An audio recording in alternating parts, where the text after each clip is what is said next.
Everyone, welcome you at Prevention Link webinar on vaccines.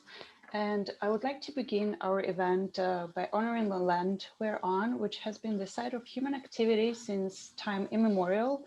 And I'm joining you right now from Toronto.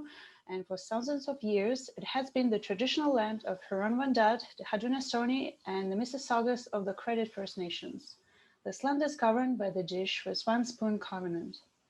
Considering the horrific recent discoveries of 215 unnamed children's graves in British Columbia, and most recently potential discovery of additional 104 graves in Manitoba, I'd like to ask everyone not to stay silent and get involved and get injustice to these children who never had a chance to go home and to grow up. Call your representatives, demand action now. Don't forget about those children. And before we begin, I would like to make a quick introduction of Prevention Link and who we are. Prevention Link is an innovative leading disability prevention program that focuses on the link between the primary and secondary prevention of occupational injury, illness, and disease in workplaces throughout Ontario. This program, supported by the WSIB and governed by the Ontario Federation of Labour, offers training, mentoring, outreach, and advisory services for both unionized and non-unionized workers, for workplace representatives, and employers, everyone wishing to engage in effective, collaborative, and result-based outcomes. And I'm proud to say that the program has been around for over 3 decades now, and it's a testament of the success of this joint effort to actually help injured workers and prevent occupational disease in workplaces. And you can check our website where you can find information about the courses we offer. And I will also put some links in the chat later. And check our fact sheets on COVID-19, as well as our video library, where you can learn about filing a WSIB claim for COVID-19, for example, how to attend a workplace safety and insurance appeal tribunal video or audio hearings from home. That's what mostly is happening right now, as you might imagine. Your rights at the workplace, and most importantly, your rights under Human Rights Code as it relates to COVID-19. And it seems that there's always new information about COVID-19 around, coming from all sorts of platforms. So our previous webinar was very well attended and watched online, like over 1,000 of people already. So we decided to run another one and to share this important information with everyone who's interested and provide some updates on the scientific data that became available since our first webinar. And this webinar, as the previous one, will be recorded, and we will upload it to our YouTube channel as soon as it becomes available. You can share it with your friends, family, and colleagues, and you can also ask a question to our presenter. There will be Q&A breaks, so I can ask your questions. So submit your questions in Q&A sections, which is just at the bottom of your screen. And I'm happy and honored to present our guest speaker, Andréane Chénier, who is an occupational health and safety specialist and the CUPE National Health and Safety Representative. She also holds a master's in immunology and a PhD in biomolecular science. Over to you, Andréane. Thank you so much, Anna, for the introduction and for the invitation to come back here and present again. So if you give me a few seconds, I will start by sharing my screen so that we can get started. Okay, so can you see this well? Perfect. All right, so I really want to start by saying thank you for joining us and for this information that we're going to be sharing with you tonight. And one of the things that I always want to start by saying is that I'm not a physician, and I'm also not a vaccine expert. And so what that means basically is that I won't be providing any specific medical advice. My advice in that case, whenever somebody asks me something medical, is almost always talk to your healthcare provider. But that being said, the reason why we're holding this, this webinar is because there's a lot of uncertainty about what vaccines are and how they work. And there's also a lot of things that people just don't understand about the way that their immune systems work. So tonight, what I wanted to do is to take a little bit of time and just to go through and explain in clear language what exactly these vaccines are expected to do and why they're such a useful tool. So without further ado, let's get started. All right, so tonight what I'm going to talk about is where we are right now in the COVID-19 pandemic. We're going to talk a little bit about variants as well, because there's been a lot of that kind of talk in the news lately. And then also what I want to do is we're going to talk very briefly about how our immune system actually works so that we then can understand how our vaccines will be able to help our immune system actually work better. And then a little bit of information about the kinds of different COVID-19 vaccines that are on the market. And as always, I am not a physician. I'm really here to just to translate scientific information into clear language. So if you have any questions at any time during the webinar, don't hesitate to plop those questions into the Q&A and Anna will ask them of me. So let's just dive right in and let's start with where we are in the COVID-19 pandemic. And I'm going to be taking the opportunity at the same time to dispel some common myths, if they're still out there, about different facets of COVID-19. So where are we now? So I took this information today. So this is the information as most relevant as I can make it. And what I'm looking at, and I'm just noticing now that there's a typo on my slides, but that's okay, I still have the information. We're looking at right now at 175,501,600 confirmed cases in the world. And then we are over 3.7 million deaths. And that translates to a death rate of about 2.2%. And that's like death rate, by the way, is just like very crude number of deaths over the number of cases. I haven't done any sort of in-depth analysis at all. It's really just death over cases.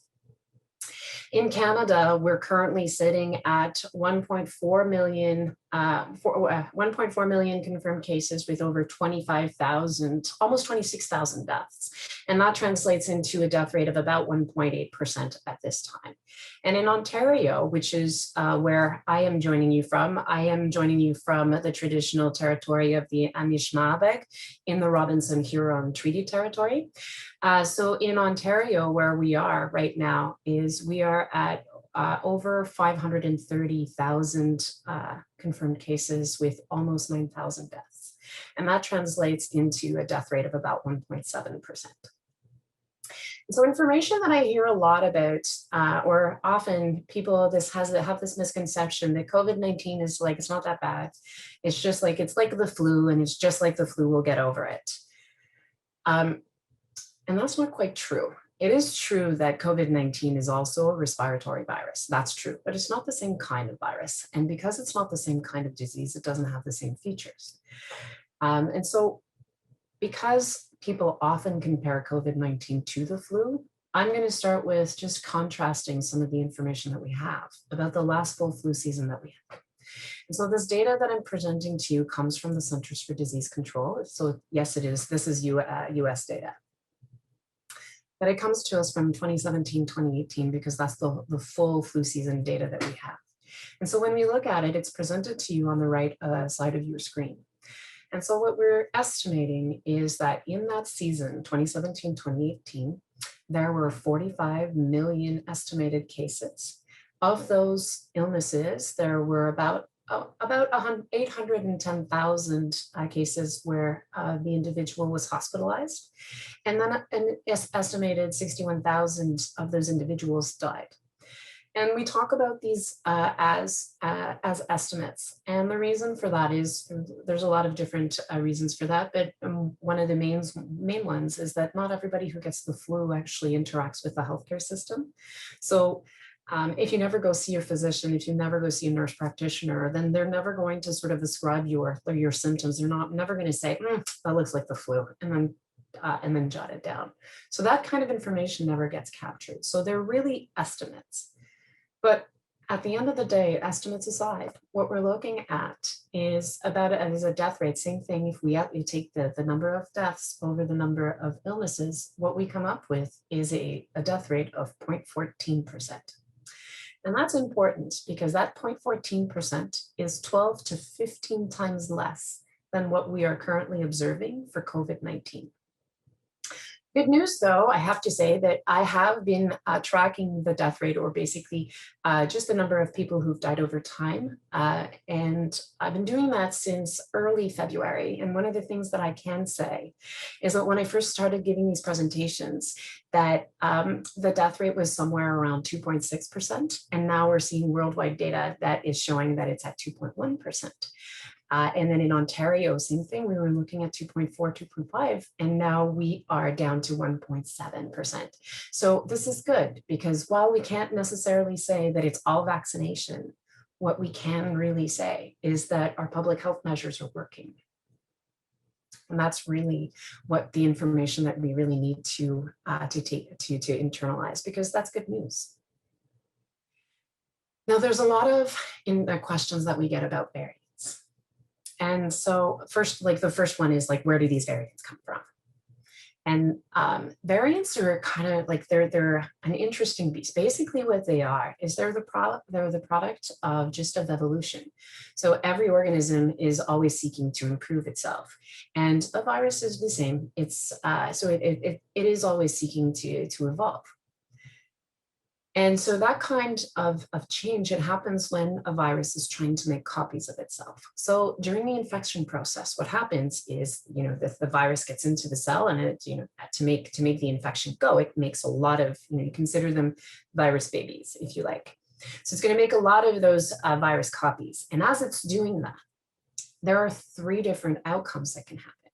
First off is that the virus copy is going to be pretty identical to the one that, originated, like the strain that infected. So when that happens, you basically have another copy of a virus that will go on and do the infection.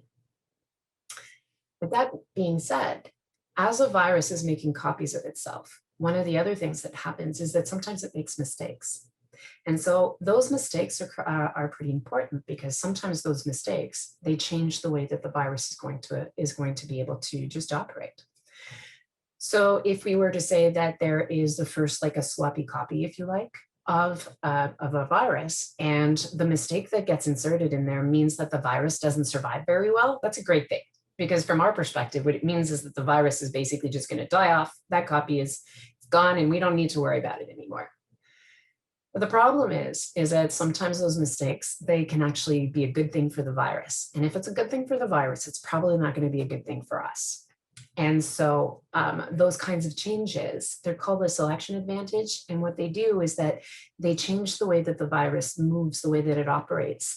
So sometimes that means that it spreads more easily. Sometimes it means that we can't test for it properly. We're using the old tests that we had.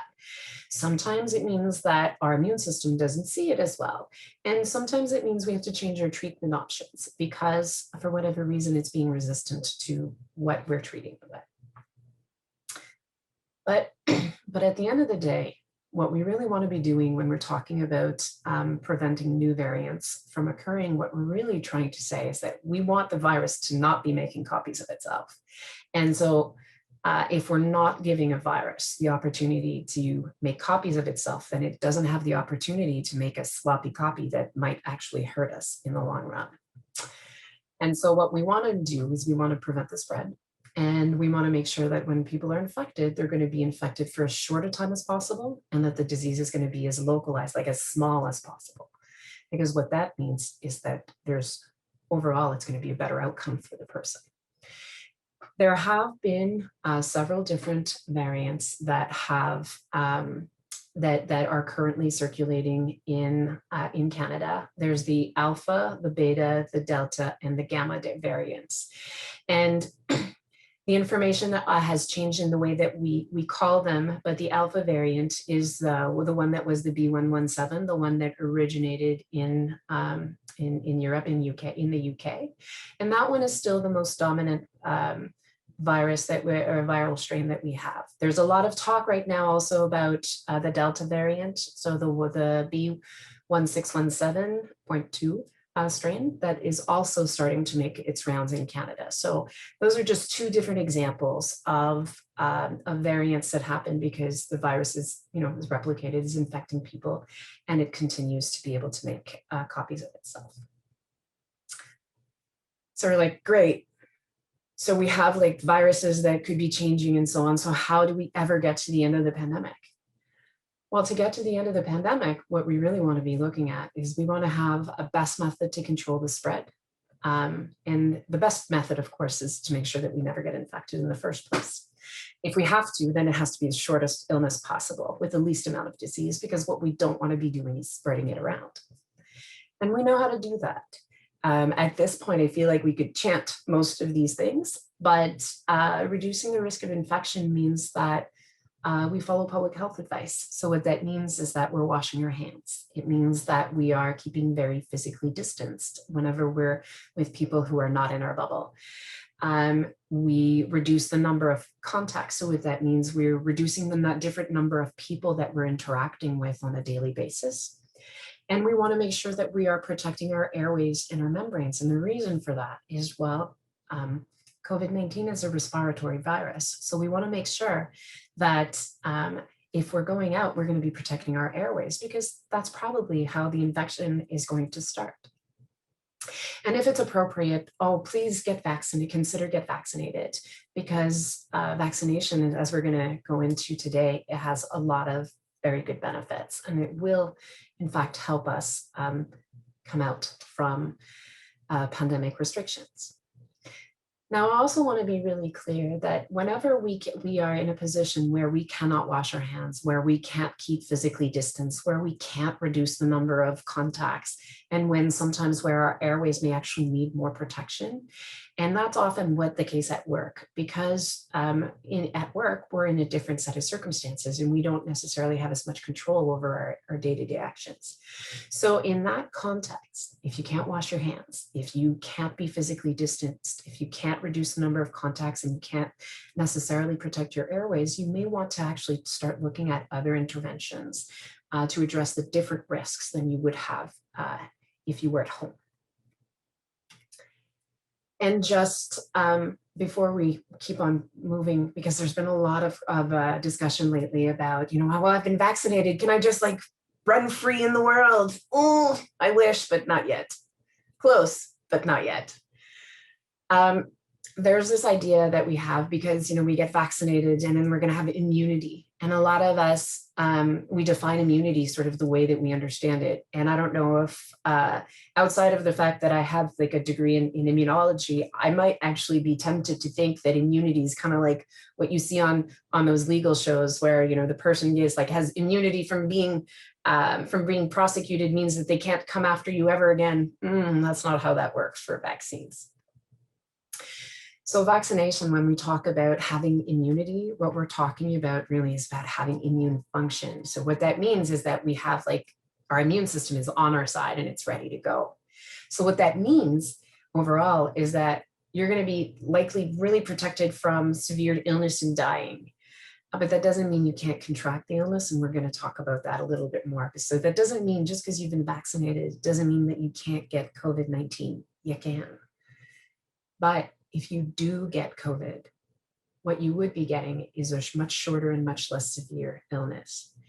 And until we have definitive proof otherwise, again, just because you're vaccinated doesn't mean that you can't transmit the virus to other individuals. And there's a lot of different reasons for that.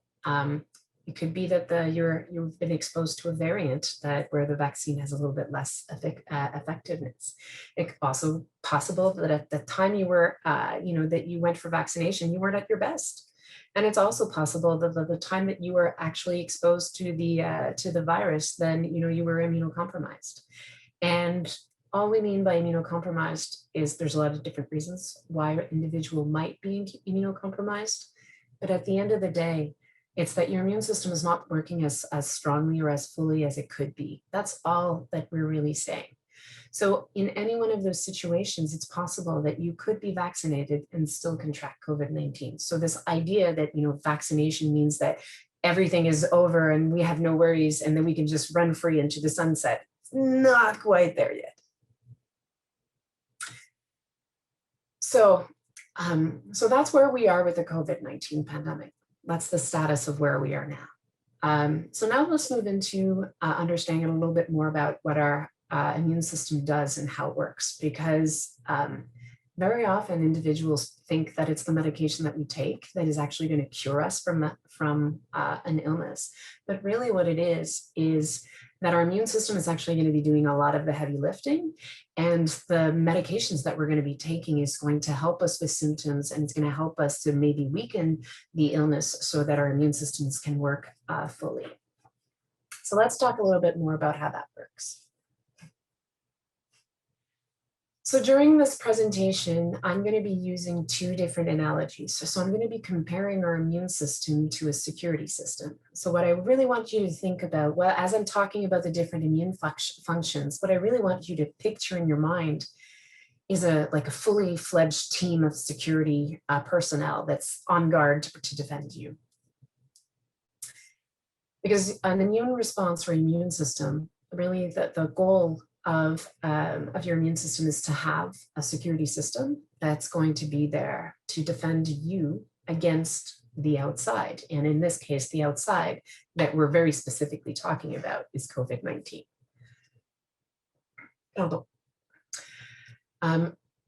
And so your immune system or your security team, they have a lot of different departments, if you like. So you're going to have some parts of your immune system that are going to be responsible for security and monitoring. You're going to have another team that's going to be, sending up signals and, sort of like sounding the alarm that there's a big problem. You're going to have other department that's going to be cleaning up all the damage that happened.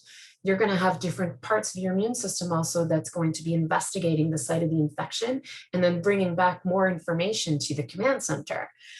So that if, for whatever reason, your immune system is not catching it at the site, that you can then deploy an emergency response team for those most difficult situations where, your innate immune system hasn't gotten the infection under wraps yet. So just think about your immune system as a security system that's going to keep illnesses out and your body safe.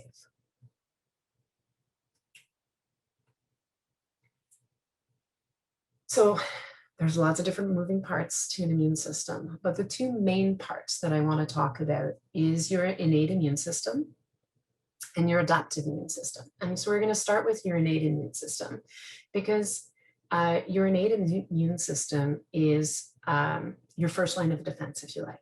You're born with that. And pretty much everyone has the same components outside of having a particular disorder or other issue that may be going on.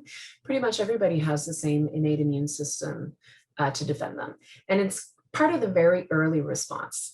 There are a bunch of cells that are going to be on the edges of your body, and they're going to be patrolling, looking for like buckets of or patterns of different kinds of problems. And the edges of our bodies, like sometimes like the skin is very, very obvious. It's like it's on the outside. But when we also talk about the edges, what we're talking about is those places of your body where the outside and the inside meet.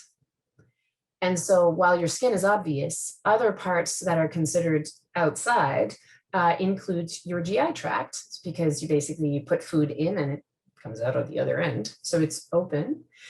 And the same goes for your respiratory tract. You're constantly breathing in things from the air into your lungs. And so you have specialized cells of your immune system whose job it is to basically be on the lookout for different problems. And so they might be able to notice that this might be bacteria, or this over here, that might be a virus. It could be that they understand that it's, a helminth, or like they might be able to get broad categories, but they're not going to be able to tell you, oh, that's COVID, because it doesn't have that kind of recognition power, if you like. But one of the big features of your innate immune system is that it starts the inflammatory process. And the inflammatory process is the big four. Is redness, pain, swelling, and heat. But more importantly, it's one of the ways that your body signals that there is a problem at that site and to rush some help there. So that's your innate immune system. So your patrolling security system. So if we move into the adaptive immune system, now what we're talking about is that emergency response chain for those tough situations or those tough infections that your innate immune system wasn't capable of stopping in their tracks. And so this is where vaccines do a lot of their work. So the thing with your adaptive immune system is that you're going to build that over your life. So an individual like myself who's residing in the Robinson-Huron Treaty Territory does not have the same adaptive immune system as a person who's in Camabera, or a person who happens to be living in Moscow, or someone who might be living in South America, or like in the middle of Brasilia. Like there are lots of different things that we are exposed to over time. There's a lot of different illnesses that we would be exposed to. We have different patterns. Just everything about us is different in terms of what we're exposed to. And so what that's going to do is it's going to actually design our immune system to reflect what we have been exposed to. And part of that is what we build over our lifetime. So if we've ever had, for example, the flu before, then we have antibodies to the flu. If as children, if we had, I don't know, whooping cough or different kinds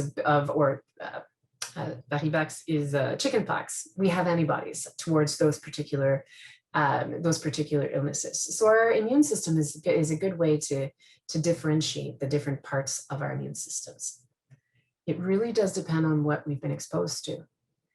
And those parts of our adaptive immune system that we're talking about more often, or that you may be more familiar with, or we're talking here about T cells, B cells, and antibodies. And while this may be a very busy slide, it's not that complicated. What I want to do first is I want to draw your attention to the bottom left hand of your screen. And the reason I want to draw your attention to that particular part is that gives you a good cartoon over time of what might be happening during an infection process. And right above it, what I'm showing you is a graph that might be showing you sort of the degree or how much of a particular thing might be happening over time. But let's start at the bottom. And so those green little dots that you're seeing, that's SARS-CoV-2. And the SARS-CoV-2 virus has now entered into your airways, and it's now attaching to cells of the respiratory tract. And I say that it's a respiratory tract because it has those little fingers on one side, and so that's usually how we would be looking at cells of the respiratory tract. So you now have the virus that's in contact with the cell, and as you can see in some of those cells that are darker, the virus has gotten inside the cell, started making virus babies.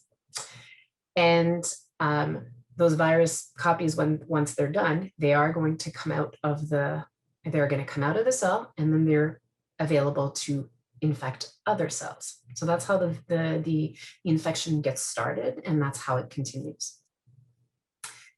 But as soon as cells are infected, cells know that they're infected. And so they start to put out those signals, those alerts saying something's not right.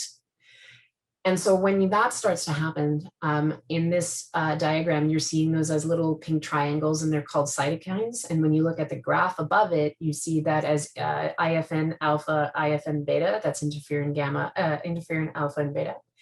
Those are cytokines, and what they are basically, their job is to like send out that signal, oh my God, there's a problem. Please, please send some help. So that's on day one. And so what happens is over time, as cells are becoming infected, as cells are then saying, hey, I have a problem, they're attracting the cells of the innate immune system. So the patrolling security guards, they're showing up at the scene of the infection. And now they're starting to ask questions, okay, what's going on? And as time goes by, if the infection doesn't resolve on its own, you get more and more of those innate immune cells. And some of those cells are also going to be tasked with going back to your adaptive immune system to go sound the alarm. We need some help. This is like really not resolving. Could we please get some more assistance? And that's when you're going to kick in your adaptive immune system. And that's when it's going to start to come in and assist. And I want you to pay attention to the scale or when these things are happening. Because your adaptive immune system, it doesn't start getting activated until like somewhere like within three to 5 days after you've been infected. And that's important because that's 3 to 5 days in which your system has not been able to control the infection. And so the more infection there is, the more damage there is. Eventually, though, after somewhere around a week, you are going to start seeing the production of antibodies. And if you are lucky, and those antibodies are going to be able to stop the infection in its tract, and eventually you're going to get better. And so when you look at that graph on the top, that's the big green bump. So the big green bump is basically the number of virus copies that are accumulating in your body as you're being infected. That's, continues to climb until in this particular case, you've got your adaptive immune system that kicks in, and then all of a sudden it starts to drop and we get better. That can take up to 2 weeks before we get to that part. And so it's very, and that's basically the damage time that we're looking at. So, and this is where vaccines can actually help, because at the end of the day, what we're looking for is neutralizing antibodies to be produced so that we can get to that virus infection as soon as possible and stop it in its tracks. So this brings me to start talking about vaccines, very specifically about the different types of vaccines that we are going to be looking at. And so what I want you to think about now is that second analogy. And what I want you to think about is when looking at this picture, you see that there are lots of different outlines of individuals, but there's only one that's in red. And so in this particular analogy, I want you to think about that one red outline is a cell that's infected with COVID-19, and that your immune system needs to find that one cell that's infected with COVID in a crowd. And that's the other piece I want you to think about as well. We think about vaccines as being medication, but vaccines they don't really operate like that. Yes, they're medical intervention, absolutely. But in terms of the way that they work, I like to think about them more as on-the-job training. So if our immune system is a security team, the vaccines is how we're going to train our security team to be able to spot COVID-19 in the crowd. So let's talk a little bit more about what that looks like. So first off, why do we want to do vaccination?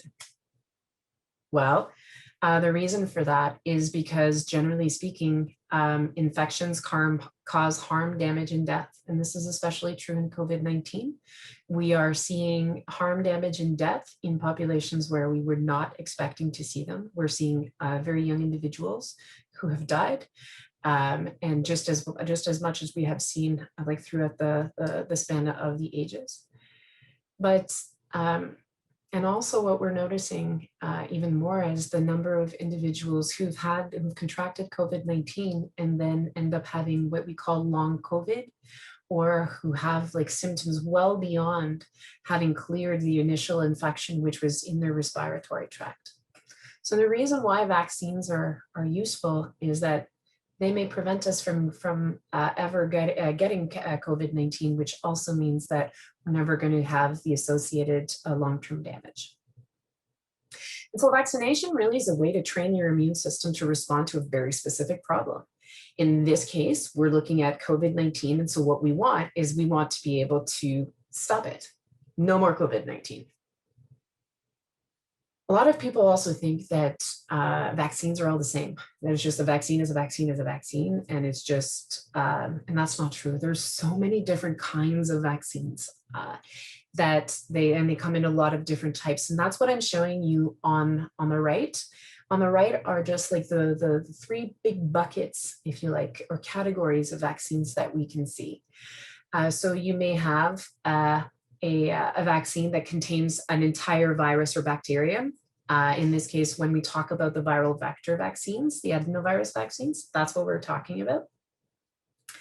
It's also possible that we have a vaccine that's made with only little bits and pieces of the virus. So in some cases, like the Novavax, it's little things that we've grown in a lab. Or it's also possible that what we're using in a vaccine is only the genetic material. So that's what we're talking about in the context of mRNA vaccines. The advantage to using vaccination is that it offers a possibility of herd immunity to a degree that is it's unlikely that we're going to get to without vaccination.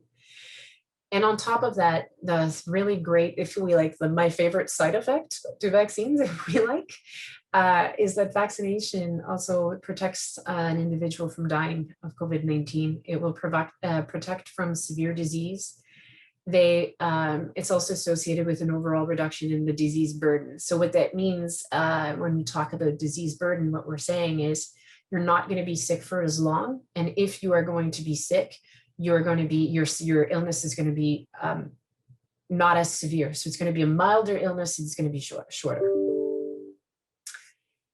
And also another indirect benefit of vaccination is that because individuals are a lot harder to infect, we're going to have less possibility for spread. And if we have fewer infected individuals with less spread, that means less possibility for variants overall as well. So just vaccination overall is just an excellent public health strategy to a communicable illness.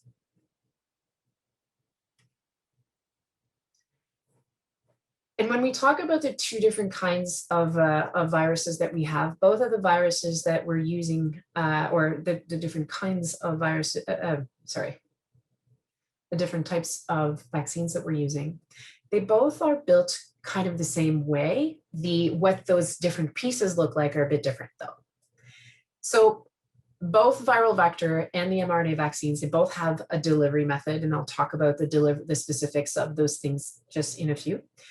But what they have in the middle is instructions. And I am very deliberately showing you the IKEA catalog because almost everyone I have ever met in my life has at some point seen an IKEA catalog when they decided to try to build their own table. And so when we're talking about like vaccines, that's what we're talking about. We're basically talking about giving your immune system a build your own set of instructions so that they can build their own spike protein, so that they can start recognizing their own spike protein and then start building immunity without ever having seen COVID-19. And so that's really what's going to happen. When we think about the IKEA example, I mean, you walk over to you have a box full of resources. Your cell has a lot of resources already available.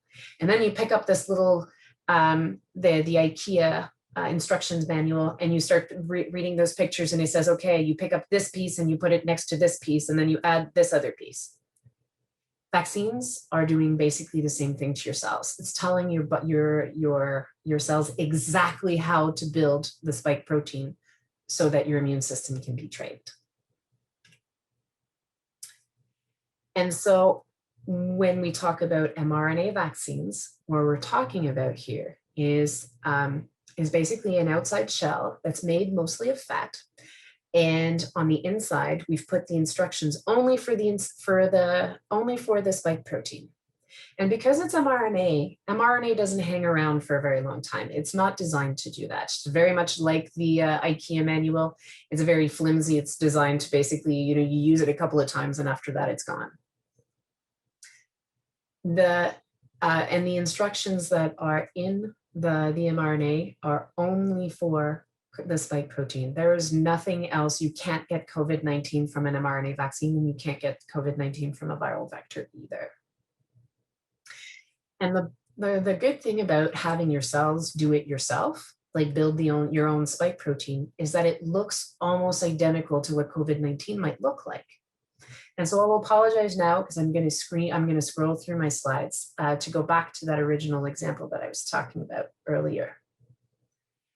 And so what we're doing basically is, by building our own spike protein, what we're doing is we're telling our immune system, hey, this is what COVID-19 looks like. And so what we're doing is that we're providing our security team with an advanced look at COVID-19, so that if we are going to be looking for it in a crowd, we'd know what we're looking for. So for example, when I'm looking at this particular crowd, I would have been given advance notice that COVID-19, when it's going to show up, it's going to be wearing a really nice red jacket. And so as I'm scanning through the crowd, I'm looking for a red jacket, which makes it a lot easier for me to be able to see it. And then as soon as I spot it, because I'm close enough, the antibodies will stick to it, and voila, we have a response. So apologize, I'll scroll again. So the same principle exists also for the viral vector vaccine. And so the difference here is that the outside shell is actually a different virus. And so sometimes that might sound a little bit scary, but it's not. What we do basically is we take an adenovirus, and an adenovirus is a different kind of virus that infects human beings, but that in this case, what we've done is we've sucked out all of the guts. And so there's nothing in there that is they can't give you adenovirus disease. Then what we've done is that we plopped inside those same instructions to build your own spike protein. And so so because now it's in a virus that's capable of infecting human cells, it's now also able to get into the cells of your muscles and start producing the spike protein, so that then you can train your immune system. The difference between mRNA vaccines and the viral vector vaccines, really, like, there are many, but like the biggest ones is the size of the particle and what it's made of. Because mRNA vaccines are made with fat particles, the fat basically makes it a lot easier to absorb, and it's also much less likely to be recognized by the immune system. A viral vector vaccine, because it's an adenovirus, so it is a virus, that means it's possible, depending on if you've been sick with a cold lately, it's also possible that your immune system might actually recognize the viral vector. And if that's what happens, it basically just gets removed. But we already know, however, that doesn't happen it doesn't happen very significantly, because the AstraZeneca and the Janssen vaccines are both very effective. So we're like, okay, great, Andy. We have vaccines, yay. We have different kinds, yay. What does that mean? Well, in the end, the goal of vaccination is that we're capable of creating antibodies. And antibodies are important because, well, they're important for a lot of different reasons, but in this particular case, the kind of antibodies that we're really interested in are the neutralizing kind. And the reason why we're interested in them is because neutralizing antibodies, they prevent action. And we use the spike protein because the spike protein is on the outside of the virus, and the spike protein, it's how the virus actually just attaches to another cell so that it can infect. So think of the spike protein as being a little hook, and so as it gets close to a human cell that has the right kind of receptor, it just like hooks in and it pulls itself closer, and that's how it gets close enough to infect. When we plop an antibody, though, on top of that spike protein, now the virus can't actually get close enough, because as it's trying to get close, the antibody's physically in the way. So that's one way that antibodies work. But a second part of antibodies, and that's the part that I find like very, very cool.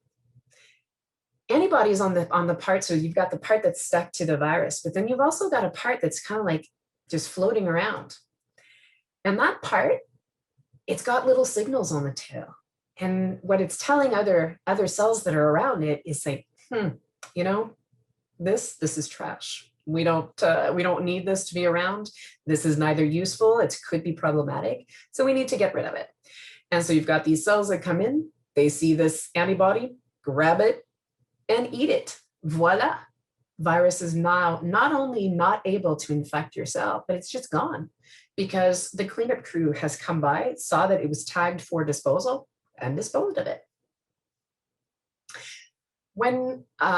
So the other question that one of the questions that I get a lot of is, well, Andy, okay, vaccines, variants, how's that going to work? And in general, what we know about vaccination and what we know about the variants that we have that are circulating right now, and I do want to be clear that I can't speak for the future variants or all of the other ones that we haven't studied yet. I can only speak to the 4 that are the Alpha through Delta that are currently circulating in Canada. And what we know is that vaccines are effective against those variants, but they're not as effective. So now I'm going to scroll back through my slides one more time, and I'm just going to explain why. Back to this picture again. And so originally when we trained our security team to recognize COVID as wearing a red jacket, a variant might be just saying, okay, well, you know what? I don't like my red jacket. Today I'm going to wear a blue one. And so if your security team is out in the crowd looking for COVID-19 as wearing a red jacket, the eye is sort of like scanning for a red jacket. So it's going to discard whatever's not red. That's just normal. And so if you were looking for COVID-19 in a red jacket, but it was wearing a blue jacket, you probably wouldn't be able to find it just by looking for the red jacket. Obviously not, it's wearing a blue one. But if you come face to face with that COVID-19 in a blue jacket, you'll still be able to say, hey, you're COVID-19, I know who you are. And voila, poof, now we have antibodies sticking to this variant. So what we're trying to get to here is just the explanation that vaccines, just because there's a variation, doesn't mean that vaccines don't work, and it doesn't mean we don't have antibodies. What it means is that we may not have as many antibodies to deal with that particular variant. And it's also quite possible that if we don't actually get to vaccination fast enough, that we may have to fall into a booster that has different variants in the future. But we're not there yet, because at this point, vaccination is still effective. Not as effective, but still effective.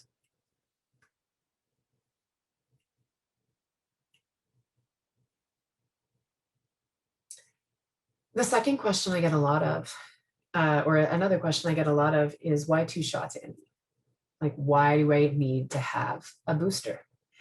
And if we think about vaccination again, like it's a training program that we are trying to train our immune system to recognize COVID-19, think of the second shot as a refresher training. So just like when we take a first course originally, like, yeah, it's a lot of new information, and it's a lot to understand. There's quite a bit, there's quite a lot to learn. And so, but if we wait a little while and then we have a refresher training, we're not starting from nothing. We're building on what we already have learned. So the same principle is true when we're talking about multiple doses of vaccination. Is during the first dose, over a 2 to 3 week period, we're going to see full activation of our immune system. It's going to rise, and eventually it's going to fall, because at some point we don't want our immune systems to be on high alert all the time.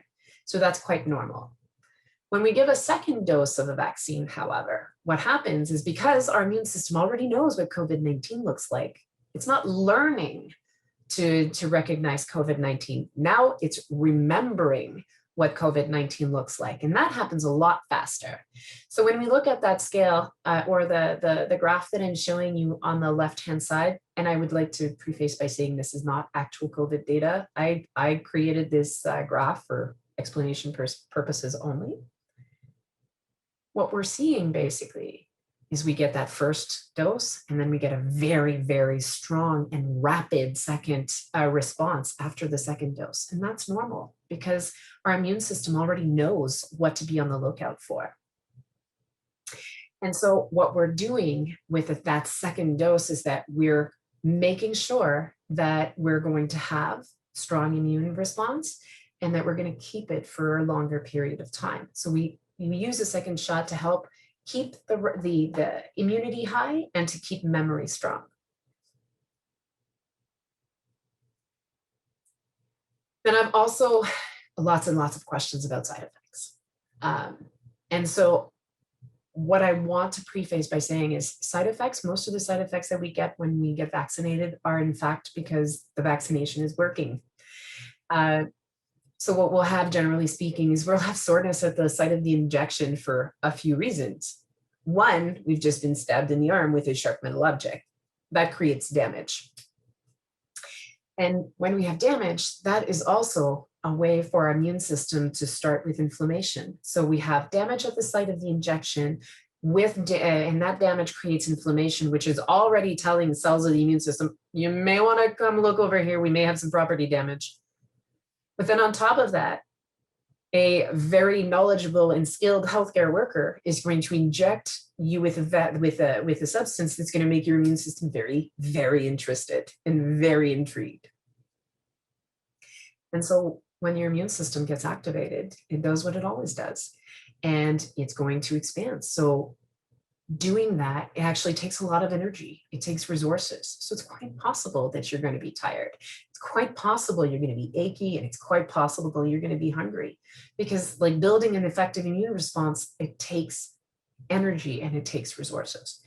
But most of those symptoms will go away. They're like more irritating and annoying than they are problematic. And so, and by no means this is not medical advice to take any sort of medication, but just like when individuals are, if they have like mild aches and pains, we take acetaminophen, we take ibuprofen, otherwise known as Tylenol and Advil, and we feel better and we go on with our day.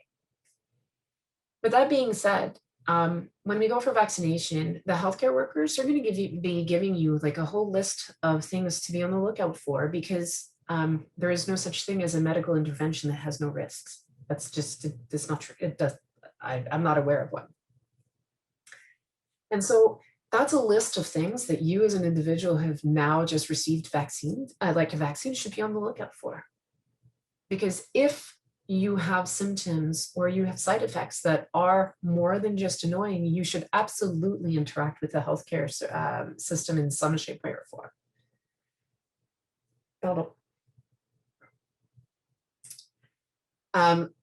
But when it comes to the number of vaccine doses and what those side effects look like, well, as of the time where I updated my presentation, there were over 25 million vaccine doses that had been administered in Canada.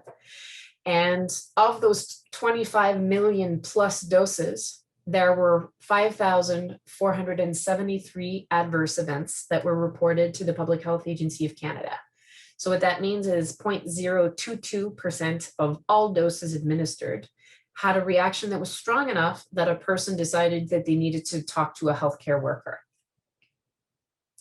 And of those, there were vaccination site, there was tingling, prickling, hives, itching, nausea, just there's a variety of different things that can happen that might be an adverse event. Of those 5,473 adverse events, there were 1,391 that were considered to be serious adverse events, and that's 0.005% of all doses that are administered. And those side effects, they're very rare. As you can see, 0.022 or 0.005% of all doses, they're very rare.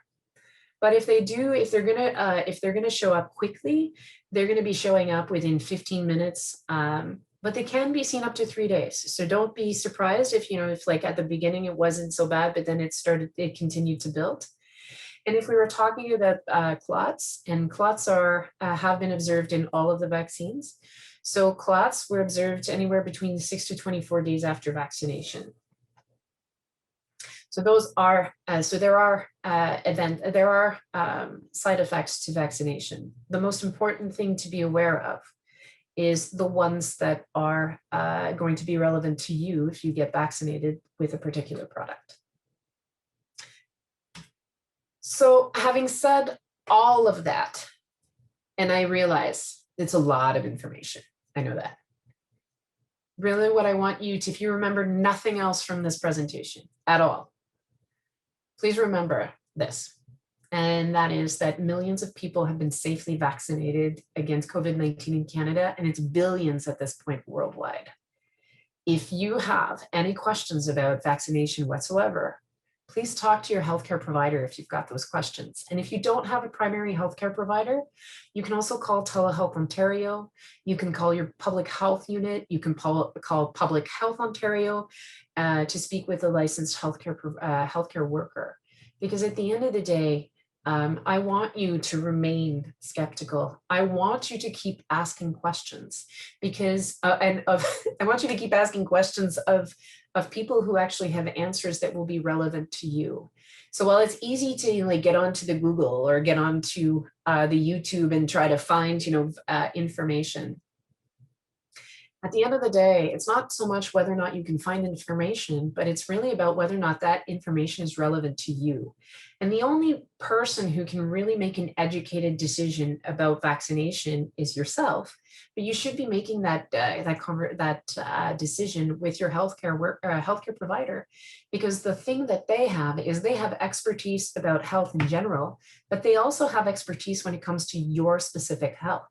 So putting the best of both worlds, when you educate yourself from trusted resources and you talk to a healthcare provider, you're going to have the best of both worlds, which is knowledge, information that is relevant to you so that you can then make the best decision you can.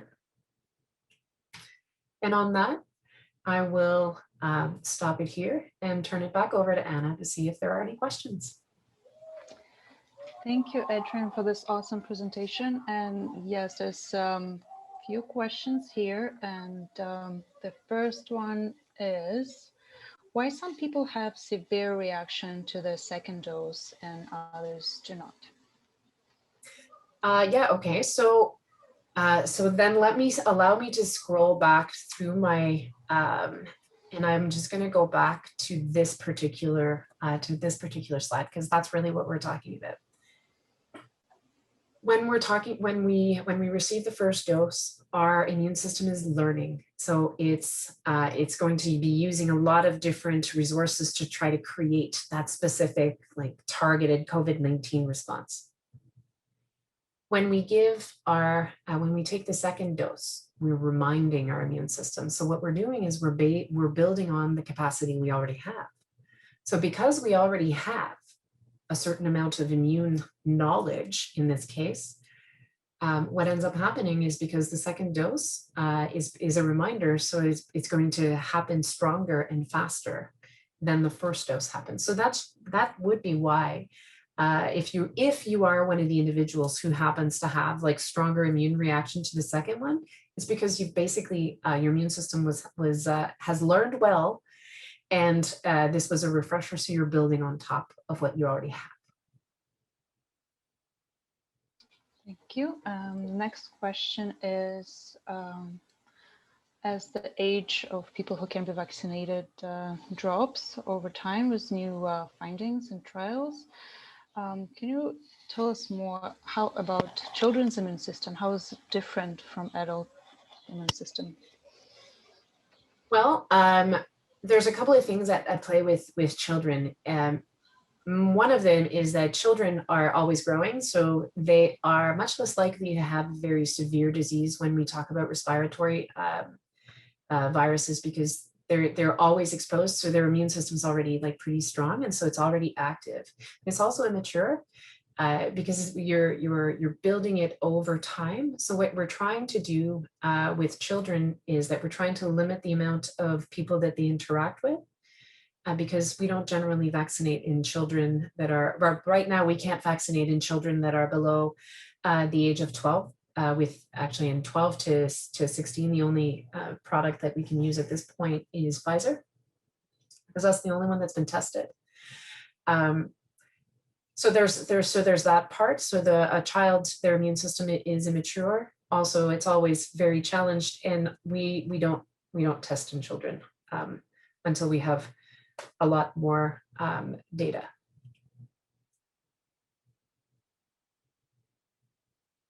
Thank you. The next question, well, COVID been around for so many months now. Is there any data available or like preliminary data on how long our antibodies are around? Well, that's a difficult question.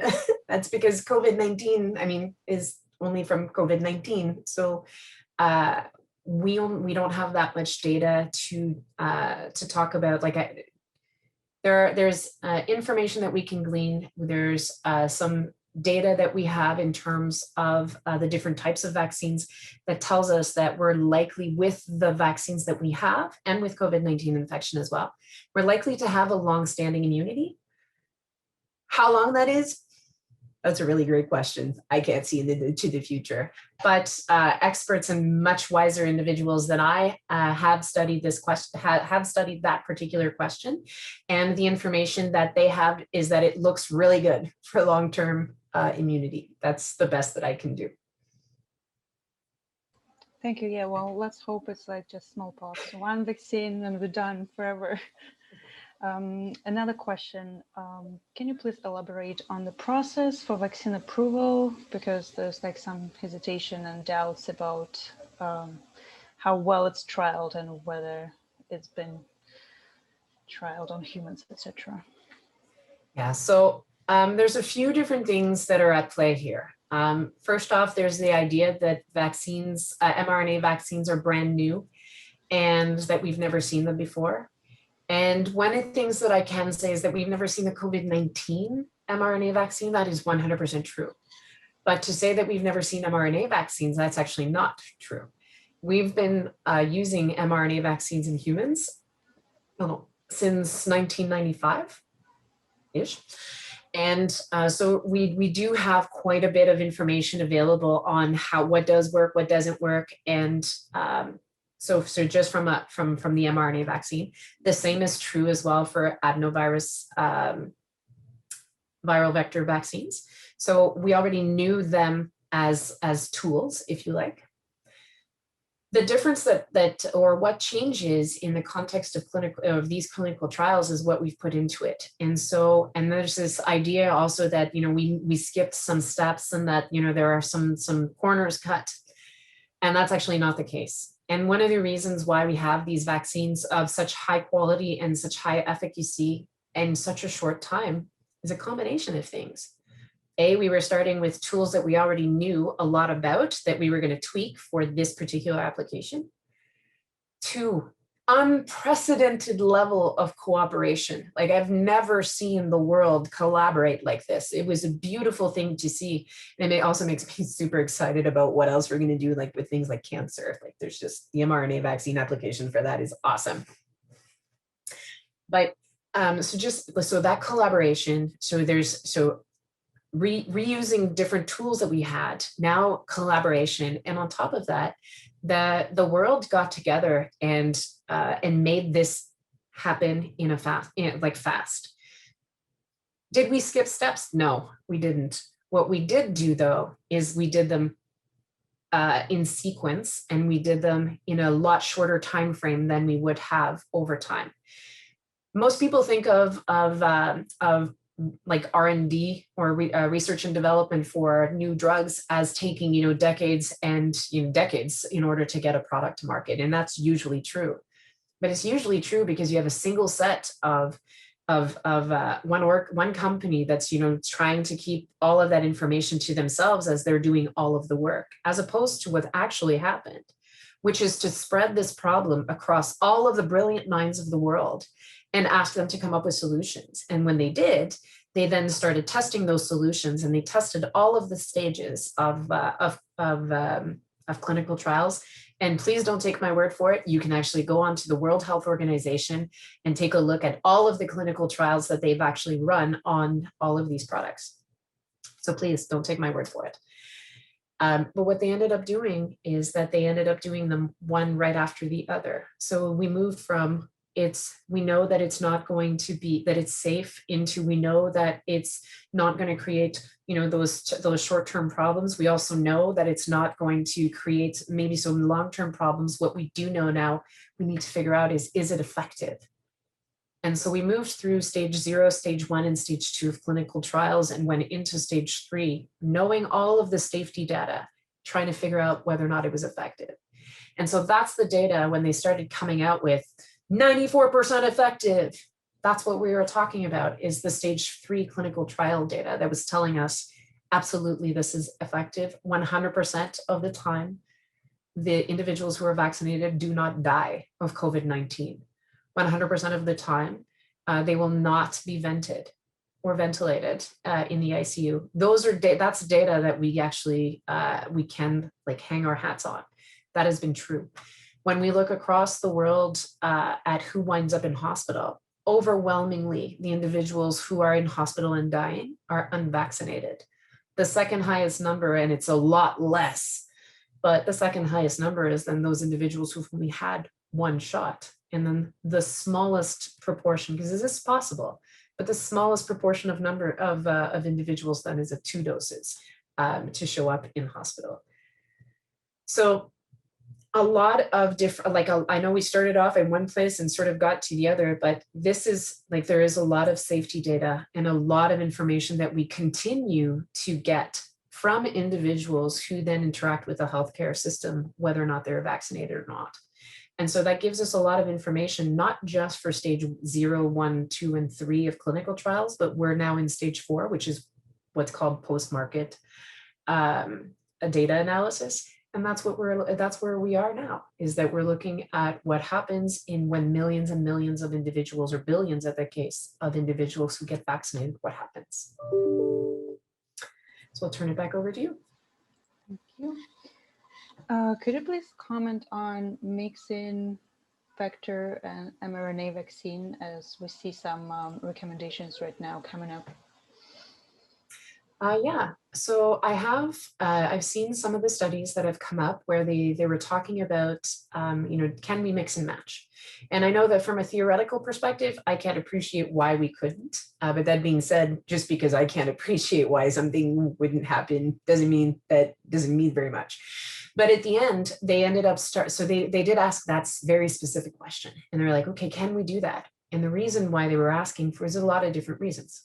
One, it's from a logistics perspective, trying to make sure that you get the same product to the same person, within a 3 to 4 month window, 3 week to 4 month window.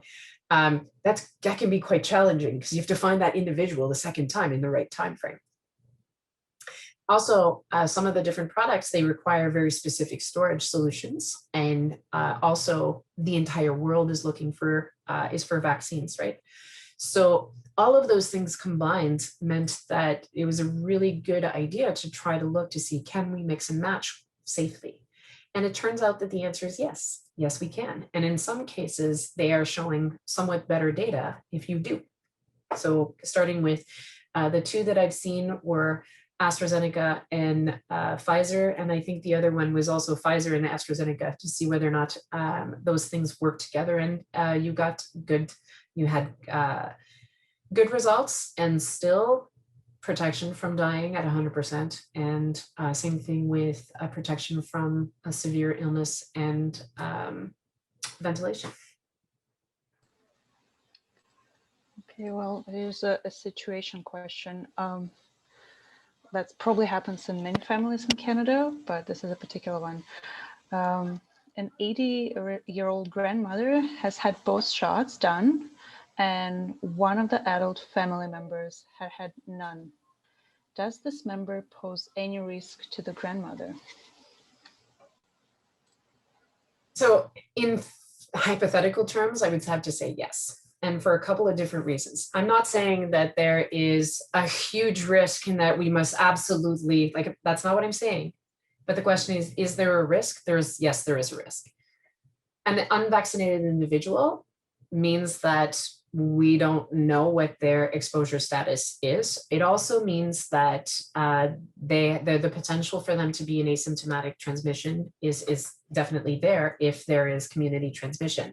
This is also, we have to keep in mind, this is also if there is community transmission. So that means that if there are individuals who are walking around that we don't know that they have COVID-19 because they haven't interacted at any point in time with the healthcare system. So we don't know who they are. The healthcare system doesn't know who they are either. In that context, it's possible that the unvaccinated individual would then be infected, and then now you bring them into the room with an 80-year-old individual who is vaccinated. But the problem with a person who's older is always the idea of, are they going to be strong enough to withstand infection at the point of that they're exposed? The answer could be yes, the answer could be no. So in that context, I would still be advocating for public health advice to be followed. So as long as public health advice is sort of, if public health is recommending that we maintain 2 meter distance and so on and so forth, then I would say that that individual is most definitely, should most definitely be in that category. And we would be making sure that there's not too much close contact with grandma. Thank you for that. We'll have a couple more questions answered tonight. And the first one is, in the recent Insider article, the journalists were claiming that they probably eliminated 2 of the strains of flu circulating around because of our public measures and hygiene measures. But the data is mostly from United States and UK. And do you think it is possible to do something like that in this global world and global economy and travel? Is it possible to eradicate a virus from an area? Sure, absolutely it is. The thing is though, it's the flu, and influenza is one of those escape artists. So that's like, it's really, really good at making variants. So if people are basically like coming in and out of the community, I would say that that area wouldn't stay free for very long once we lift public health restrictions. The one good thing I will say though about the public health restrictions with respect to the flu is that it has demonstrated in no uncertain terms that if we apply public health advice, which is protect our airways, wash our hands often, maintain a distance, and to reduce the number of contacts, we can deal with influenza outbreaks quite effectively. This year, we didn't have anything. So that was, or not that we didn't have any flu, we did have some, but we didn't have much of a flu season because everybody's basically staying indoors and staying at home and keeping distance and keeping distant, of course. But if that flu strain exists anywhere else in the world, if somebody is going to travel to that area, then the flu can absolutely be reintroduced at that point. Let's hope we all stick to those good hygiene measures and public measures. And the last question is, especially with Delta variant, that is much more contagious, do we need to increase the percentage of vaccinated people to achieve the herd immunity? That's a good question. I've seen like the percentage of individuals that we need in order to achieve herd immunity. I've seen anywhere between like 40 to 80%. So I think that it depends on who it is that you ask that particular question to see whether or not like what this specific number would be. I think that irrespective of the variant that is circulating, I think that we need to increase in the level of vaccination at the same time as we're keeping our public health measures. I think we need to really be like pushing to have as many individuals vaccinated, irrespective of the strain. And the reason why I say that is because the Delta strain is the one that's circulating right now. 3 months ago, it was the Alpha variant that was, starting to rise. A year ago, it was the wild type strain of COVID-19. So, what that tells me is that I'm not overly concerned about variants at this point, because if we can make sure that individuals are vaccinated across the board, and still following public health advice, which variant they show up or which variant they're exposed to is going to be much less important because they're already going to have all of the chances on their side. Vaccination makes an individual a lot harder to infect. And so that's really what the take-home message is, a lot harder to infect. And if you're on top of that vaccinated, plus following the public health advice, that means covering your airways with a face, like a face covering or a mask whenever you are leaving your home, reducing the number of contacts, washing your hands, and keeping at least 2-meter distance, then it's not going to matter what variant we're talking about because you're not going to get infected, or much less likely to get infected, I should say. Thank you, Andréane. I really want to thank you to giving us this presentation and up-to-date information, new information. I learned a lot again, even though that's the second webinar that we're having. And thank you everyone who attended today. And just a reminder that it will be posted soon on our YouTube channel. Thank you. Thank you very much. Good night.